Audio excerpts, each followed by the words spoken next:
Oremos a nuestro Dios. Señor, en esta tarde venimos delante de ti, Señor, porque anhelamos y deseamos, Señor, que tu palabra, Señor, y tu Espíritu Santo hablen, Señor, a nuestras vidas. Mi Dios, sé tú, Señor, que sin importar la edad o la etapa en la que nos encontremos en nuestra vida, podamos salir bendecidos, Señor, porque finalmente lo que vamos a estar hablando es palabra tuya. Utiliza mis labios, Señor, y que a pesar de mis imperfecciones y de mi inhabilidad para explicar algunas cosas, que tu palabra, Señor, sea exaltada y que tu Espíritu Santo hable a cada uno de nosotros en esta tarde.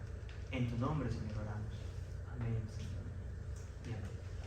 La palabra de Dios dice ahí en Marcos capítulo 11, del 27 al 33.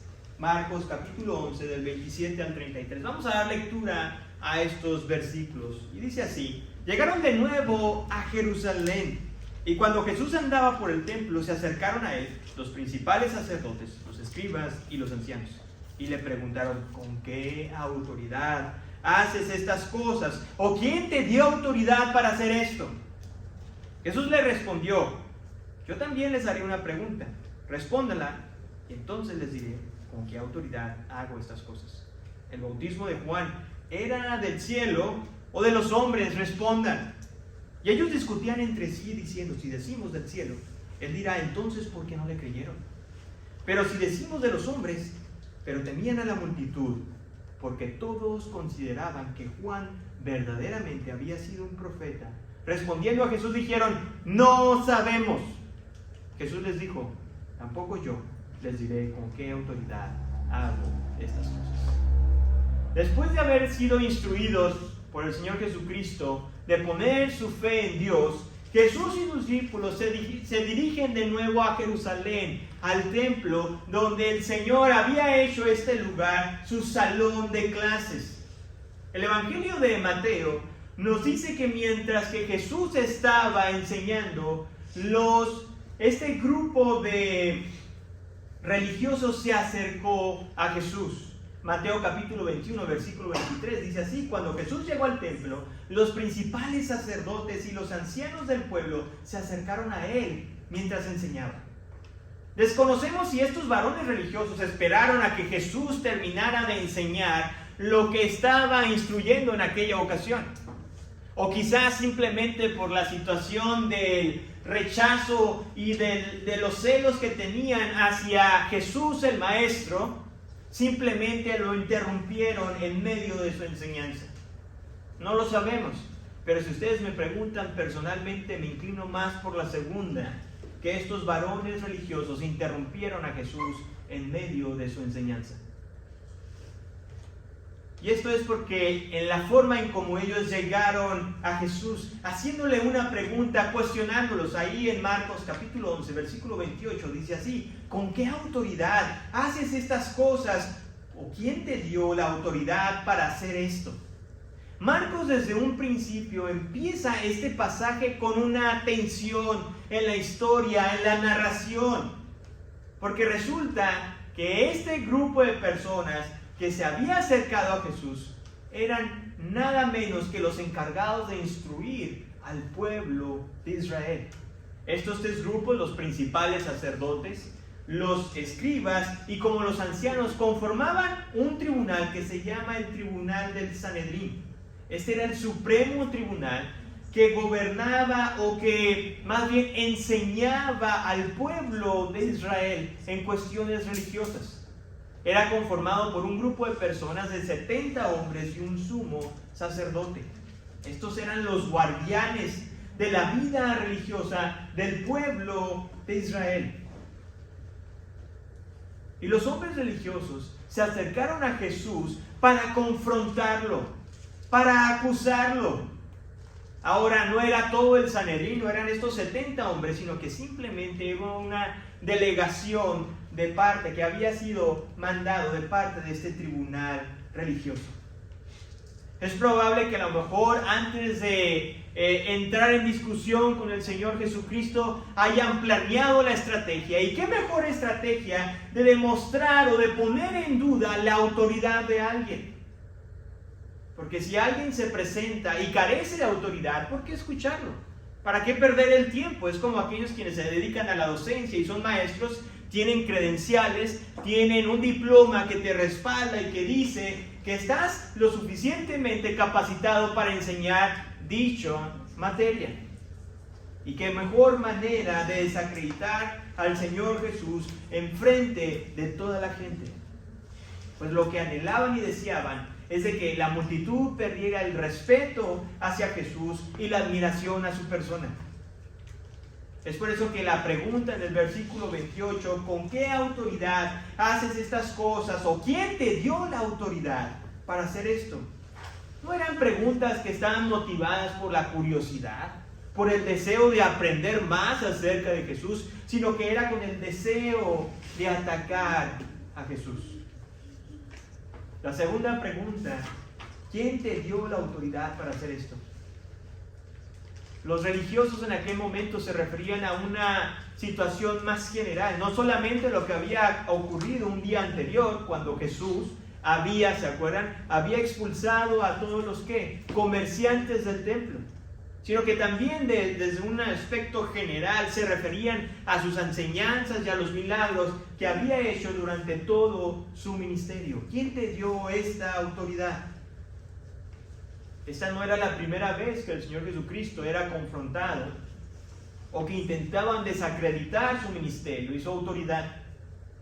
Previamente el Señor Jesucristo tuvo otro encuentro donde los fariseos y los hombres religiosos de aquel momento dijeron que los milagros de Jesús o ese poder sobrenatural de Jesús provenía ¿de dónde? De Satanás. Por lo que este ataque personal en ningún momento tomó desprevenido a nuestro Señor Jesucristo. Al contrario, se nos dice que Jesús contestó ¿con qué? Con otra pregunta. Versículo 30 dice, ¿el bautismo de Juan era del cielo o de los hombres? Permíteme decirte que el haber respondido con otra pregunta, en ningún momento Jesús estaba evitando el cuestionamiento de estos religiosos. Al contrario, esta era una costumbre o una práctica rabínica que los maestros o los rabís utilizaban, obligando a su oponente o a la persona a analizar el asunto desde un aspecto mucho más profundo. Por lo tanto, la pregunta que Jesús les hizo a estos varones simplemente vino a desenmascarar la hipocresía que había en sus corazones. Marcos nos dice que la pregunta que Jesús hizo a estos varones causó tanta polémica entre ellos que antes de dar una respuesta, porque eran tres grupos diferentes, tuvieron que discutirlo entre ellos. Versículo 31 y 32 se nos informa lo siguiente: y ellos discutían entre sí diciendo, si decimos del cielo, él dirá entonces, ¿por qué no le creyeron? Pero si decimos de los hombres, pero temían a la multitud, porque todos consideraban que Juan verdaderamente había sido profeta.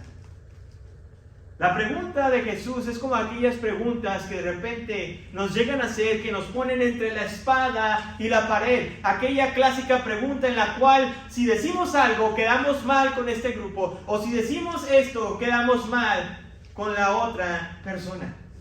Y es que si ellos afirmaban que el bautismo de Juan provenía del cielo, o sea, era aprobado por Dios, prácticamente estaban reconociendo que el mensaje que Juan el Bautista había predicado en vida era verdad.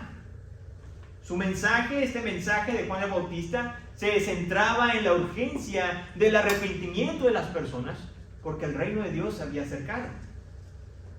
Incluso el mismo Juan el Bautista había hablado acerca del Mesías.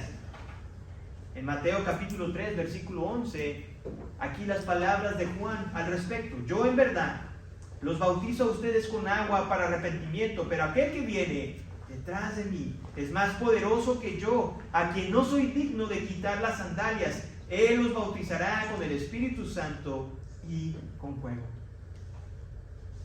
Por lo tanto, el afirmar que el bautismo de Juan era aprobado por Dios. Era prácticamente afirmar que la autoridad que Jesús estaba ejerciendo provenía también ¿de dónde? De Dios. Por lo tanto, se iban a enfrentar a esa odiosa pregunta: ¿por qué no le creyeron? ¿Por qué no le creyeron a Juan? Y prácticamente los guardianes de la vida religiosa de Israel, aquellos que instruían acerca de las leyes de Dios, iban a quedar como completos ¿qué? Tontos e ignorantes delante de la multitud. Por otro lado, el desaprobar que Juan era un profeta les iba a traer serios problemas, porque la gente dice aquí que realmente creía que Juan era un profeta de Dios. Para que nos demos una idea, el Evangelio de Lucas nos dice que era tanto el temor de estas personas en dar una respuesta sobre Juan, y nos dice lo siguiente: pero si decimos, aquí están hablando este grupo de religiosos, pero si decimos de los hombres, todo el pueblo nos matará a pedradas, pues están convencidos de que Juan era un profeta.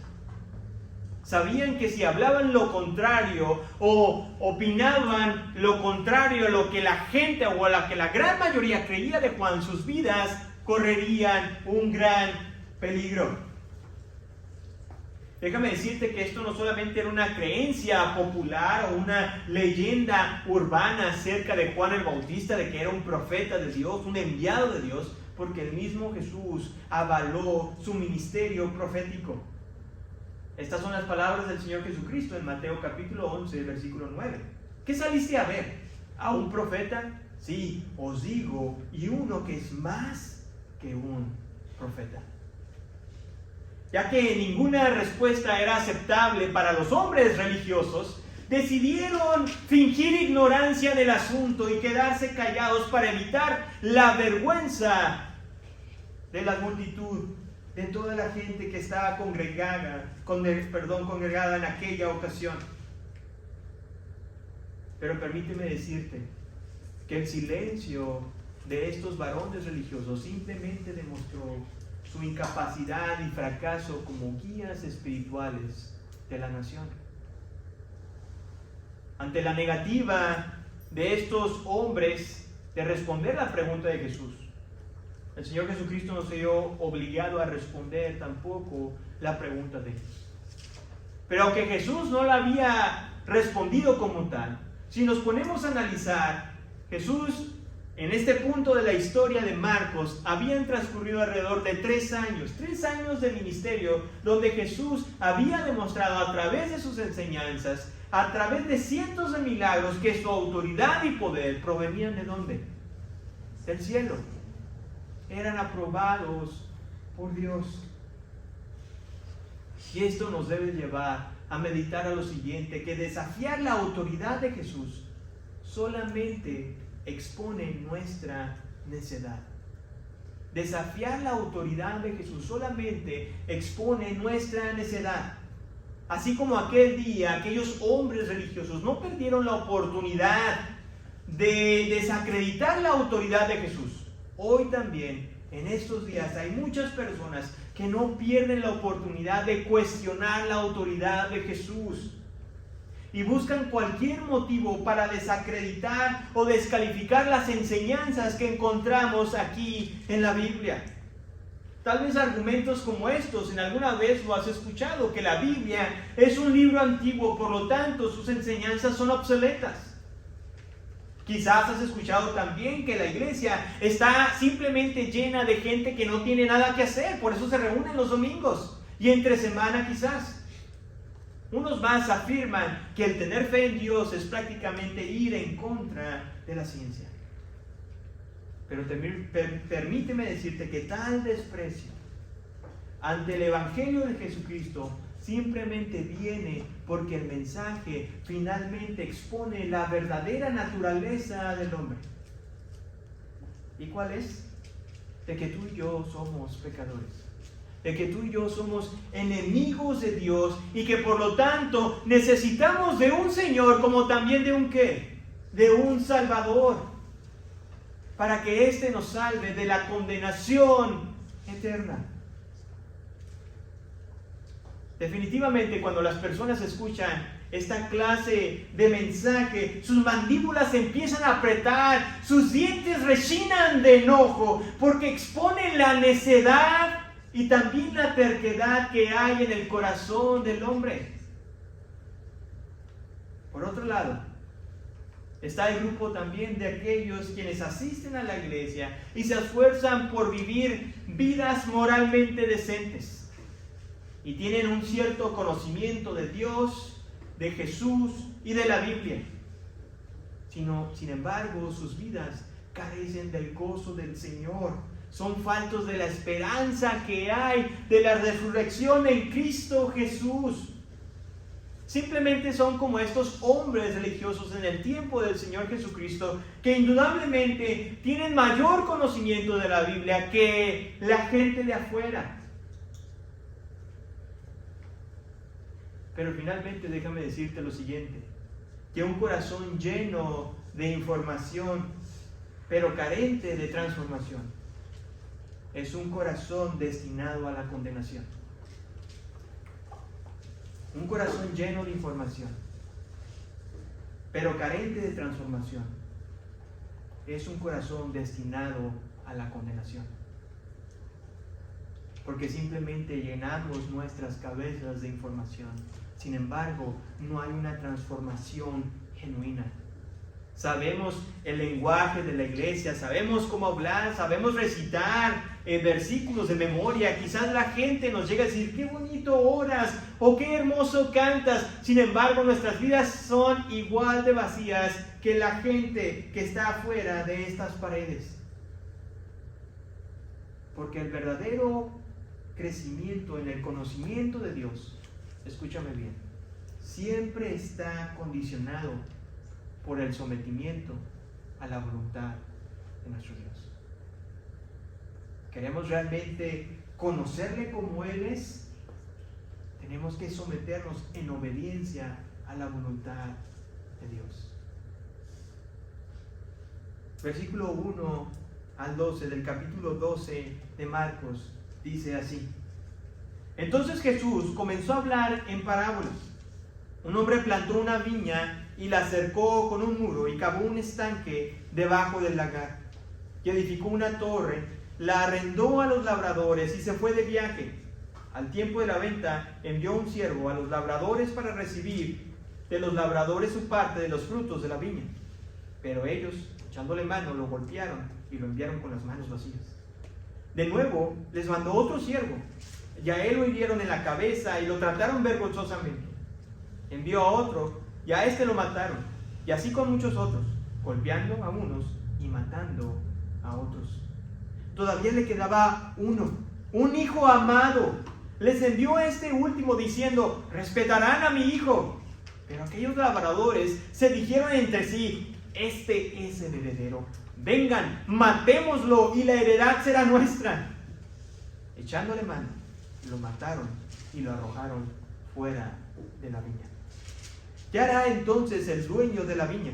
Vendrá y destruirá a los labradores y dará la viña a otros. ¿Ni aún esta escritura han leído? La piedra que desecharon los constructores, esa en piedra angular se ha convertido. Esto fue hecho de parte del Señor y es maravilloso a nuestros ojos. Y procuraban prender a Jesús, pero temían a la multitud, porque comprendieron que en contra de ellos había dicho la parábola, y lo dejaron y se fueron. Permíteme decirte que hay cierta similitud de estos detalles con otro pasaje de la Biblia en el Antiguo Testamento, con una parábola escrita en el libro de Isaías capítulo 5. Esta parábola en Isaías capítulo 5 prácticamente fue un juicio divino en contra del pueblo de Dios. La historia que se encuentra en Isaías capítulo 5 se enfoca prácticamente en los frutos inútiles del pueblo de Dios. Isaías 5 versículos 3 y 4 dice de la siguiente manera: Y ahora, moradores de Jerusalén y hombres de Judá, juzguen entre mí y mi viña, porque cuando esperaba que produjera uvas buenas, produjo uvas silvestres. Esta parábola que acabo de leer simplemente en 2 versículos era una ilustración más del fracaso espiritual del pueblo de Israel en el Antiguo Testamento. Porque Dios les había dado una tarea. Y esa tarea es de que esta nación tenía que ser luz para las otras naciones. Sin embargo, habían fracasado y seguían fracasando a tal punto que el fracaso aún se seguía viendo y sintiendo en el tiempo de Jesús. Así que cuando el Señor Jesucristo empezó a contar esta parábola, había muchas situaciones cotidianas que la gente se podía relacionar de una manera muy sencilla y fácil. Se nos dice que en esta historia, el dueño de este terreno siguió prácticamente todos los pasos que el hombre del primer siglo tenía que hacer para tener una cosecha muy exitosa. Compró un terreno. Este terreno lo cercó con un muro, cavó un hoyo para extraer el jugo de las uvas, construyó una torre de vigilancia donde aquellas personas que iban a estar trabajando no solamente iban a cuidarlo de los ladrones y de los animales salvajes, sino donde también en esta torre había lugar para que almacenaran semillas, pudieran poner su herramienta y, ¿por qué no?, también descansar. Después de que este dueño de este terreno se asegurara de que tuviera todo lo necesario, Marcos nos informa que rentó aquel terreno, aquella propiedad. Estos arreglos eran muy comunes en el tiempo del Señor Jesucristo, donde el propietario se ausentaba, contrataba a labradores o agricultores y al final de la cosecha venía y cobraba la parte que le correspondía. Nada fuera del otro mundo. Un contrato entre el trabajador y el dueño de la tierra. Así que Jesús en esta parábola se va a enfocar en la maldad de los trabajadores, en la perversidad de los labradores. Porque a partir del versículo 3, escúchame bien, pasa un giro inesperado en la historia.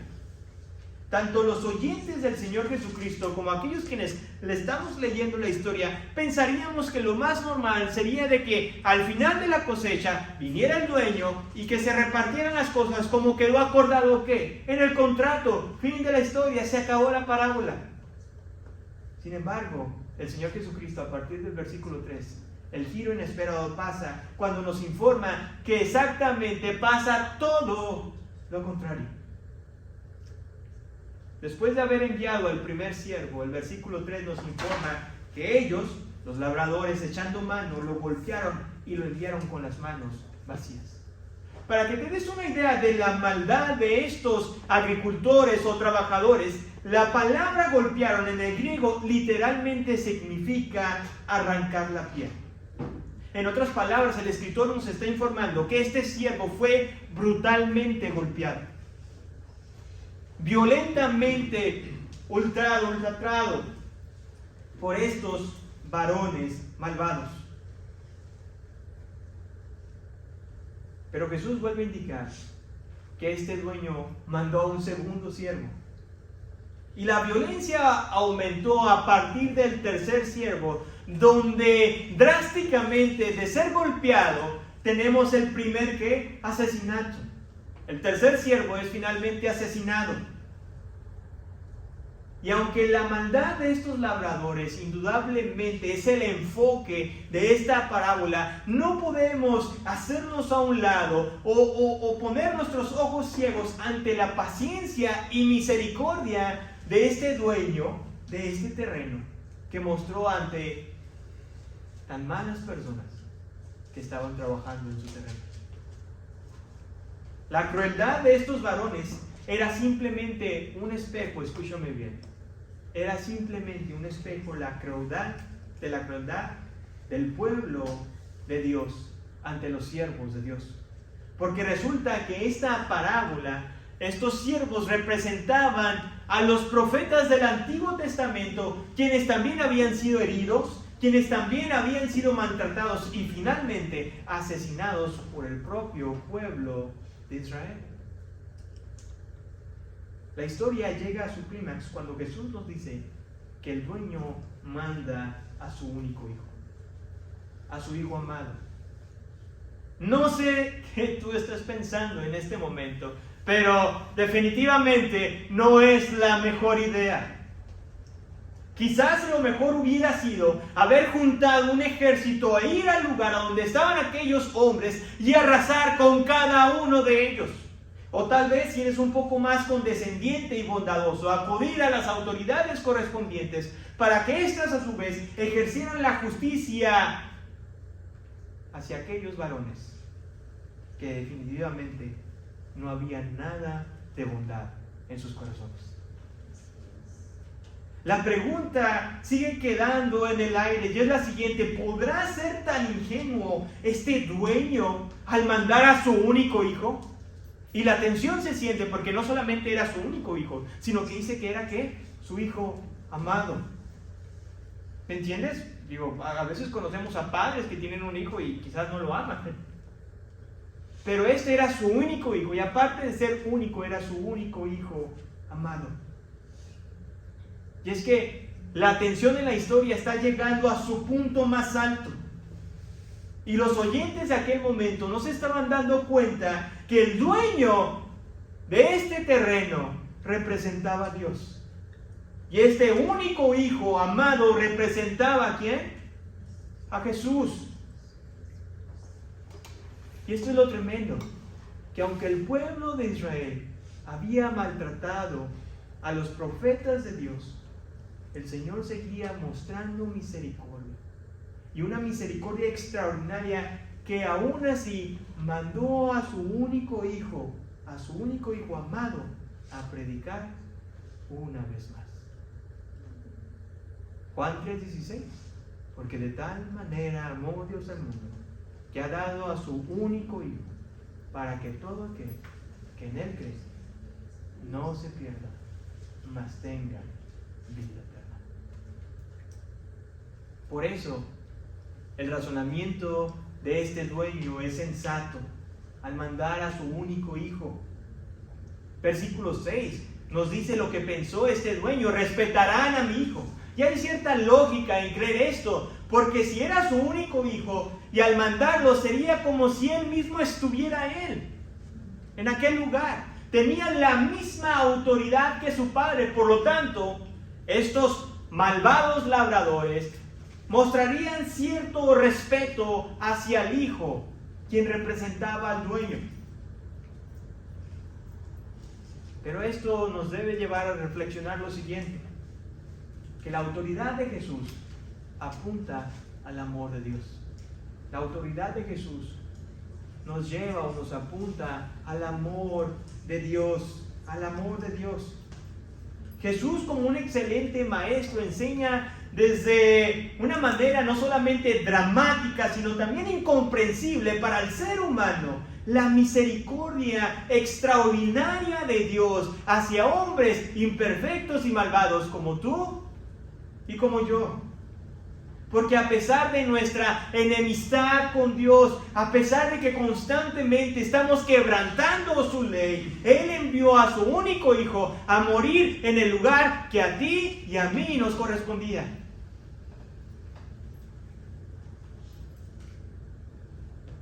Permíteme decirte que la gracia de Dios es tan grande que gente tan malvada como los labradores pueden alcanzar perdón. La misericordia de Dios es tan inmensa que gente como tú y como yo puede tener acceso a ella a través de Cristo Jesús. A muchos de ustedes no he tenido el placer de conocerles tanto. Pero permíteme decirte, si las decisiones de tu pasado te han marcado, Si ha habido alguna infidelidad en tu matrimonio, alguna adicción con la cual llegaste tú a luchar o sigues luchando, se llame alcoholismo o pornografía, si tu corazón está lleno de odio o de amargura, si te consume la tristeza y la ansiedad, ¿cómo cantamos? Corre a Cristo. Porque aquel que es rico en misericordia proveyó la solución, Cristo Jesús. Por eso corre a Cristo, porque Él es el único, escúchame bien, Él es el único que verdaderamente puede limpiar tu corazón. No obstante, los malvados labradores se dijeron entre sí, versículo 7, este es el heredero, vengan, matémoslo y la heredad será nuestra. Resulta que en aquellos tiempos, la ley en Palestina decía que si una propiedad no era reclamada por un heredero durante un periodo más o menos de 3 años, aquella propiedad podía pasar legalmente a las personas que lo estaban trabajando. Así que con esto en mente, aquellos hombres malvados vieron la oportunidad de su vida para quedarse con el terreno del dueño al matar a su único hijo. La maldad y la perversidad de estos varones no solamente se vio en matar a aquella persona inocente, sino también en la falta de decencia o de empatía de sepultar al cadáver. Versículo 8 dice que lo mataron y lo arrojaron fuera de la viña como si fuera un animal. ¿Te fijas? La perversidad de estos hombres. Jesús termina la parábola con una pregunta retórica, donde invita a la audiencia y donde nos sigue invitando a ti y a mí a reflexionar. ¿Qué hará entonces el dueño de la vida? Ya a este punto he cautivado al menos algo de tus emociones. Seguramente tu corazón está agitado y enojado ante tanta injusticia, y podrás coincidir con lo que dice la segunda mitad del versículo 9. Dice, vendrá y destruirá a los labradores y dará la viña a otros. El juicio de Dios estuvo presente sobre su pueblo desobediente. En el Antiguo Testamento se nos informa que el Señor permitió que imperios como Siria y Babilonia ultrajaran y maltrataran a su pueblo desobediente, causando miles de muertes y vendiendo a otros miles en esclavitud. Porque al igual que el dueño de la tierra, Dios mostró compasión a un pueblo rebelde. Tuvo paciencia. Pero esa paciencia llegó a su límite cuando el pecado persistía en aquellas personas. Y el juicio de Dios vino una vez más sobre el pueblo de Israel. El templo que se había reconstruido por Herodes y donde Jesús había expulsado a estos vándalos comerciantes y había expuesto este sistema corrupto de la venta y compra de animales para los sacrificios. Se nos dice que en el año 70 después de Cristo, el templo fue destruido por los romanos hasta quedar en ruinas para jamás volverse a construir.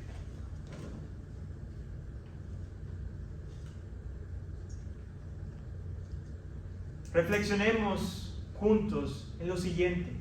La autoridad de Jesús nos confronta con la santidad de Dios. La autoridad de Jesús nos confronta con la santidad de Dios. Enseñar el amor de Dios y evitar hablar de su justicia santa, de su ira en contra del pecado, es enseñar un Dios incompleto. Definitivamente ese no es el Dios de la Biblia. No podemos simplemente exaltar el amor de Dios, el atributo del amor de Dios, y voltearnos a un lado o hacernos ciegos ante su santa justicia sobre aquellos que constantemente cometen iniquidad, quebrantan sus leyes. Permíteme decirte, gracias a Dios que el Señor no es como nosotros, que en ocasiones utilizamos nuestras propias reglas morales para justificar nuestras faltas. ¿Cuántos de nosotros no hemos hecho lo siguiente? Estamos en un grupo de personas y usualmente cuando nos describimos utilizamos una cualidad, la honestidad, y nos presentamos como personas honestas y nos sentimos ofendidos cuando alguien pone en duda dicha cualidad. Pero seamos sinceros, aquellos quienes trabajamos y afirmamos ser honestos, quizás nos sintamos orgullosos porque jamás hemos tomado algo que no nos pertenezca en nuestro trabajo. Pero se nos ha olvidado que hemos robado las veces que hemos llegado tarde al trabajo, porque en el contrato que hicimos dice que debemos de llegar a cierta hora y salir a cierta hora. Así que ya sea que lleguemos tarde o salgamos después, estamos robando a aquel que nos está empleando. Se nos olvida que hemos robado las veces que hemos faltado injustificadamente al trabajo, y algunas veces argumentando o fingiendo que estamos enfermos de algo cuando en verdad no lo estamos. Así que, amado hermano y amigo, después de todo, tú y yo no somos tan honestos.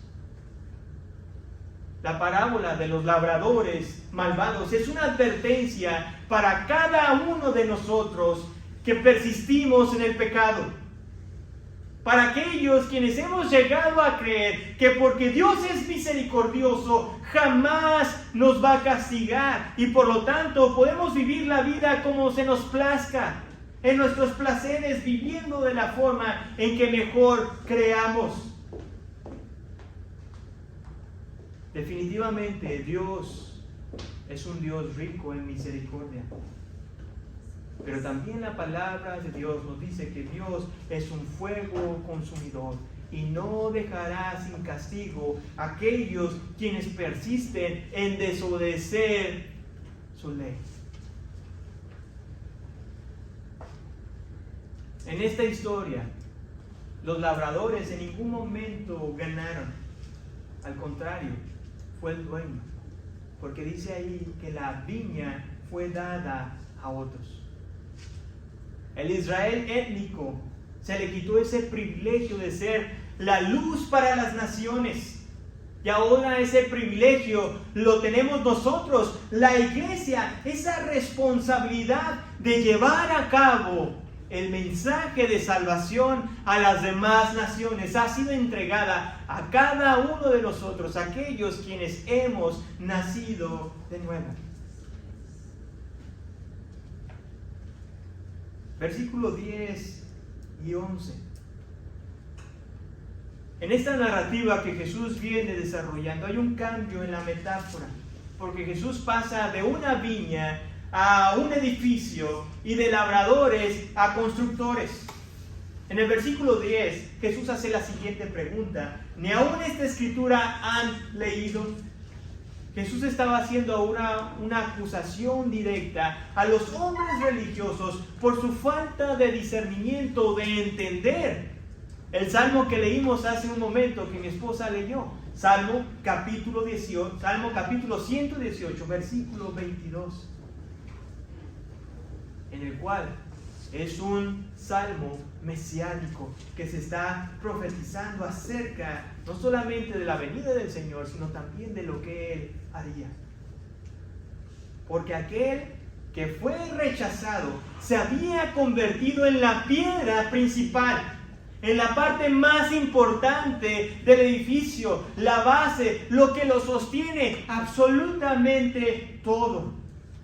En otras palabras, lo que las fuerzas del mal intentaron detener, lo que los hombres religiosos trataron de sabotear, Jesús, contra todo pronóstico, venció la muerte y el pecado, pagó la deuda que tú y yo teníamos para con Dios y se convirtió en esa piedra angular, se convirtió en la base de nuestra salvación.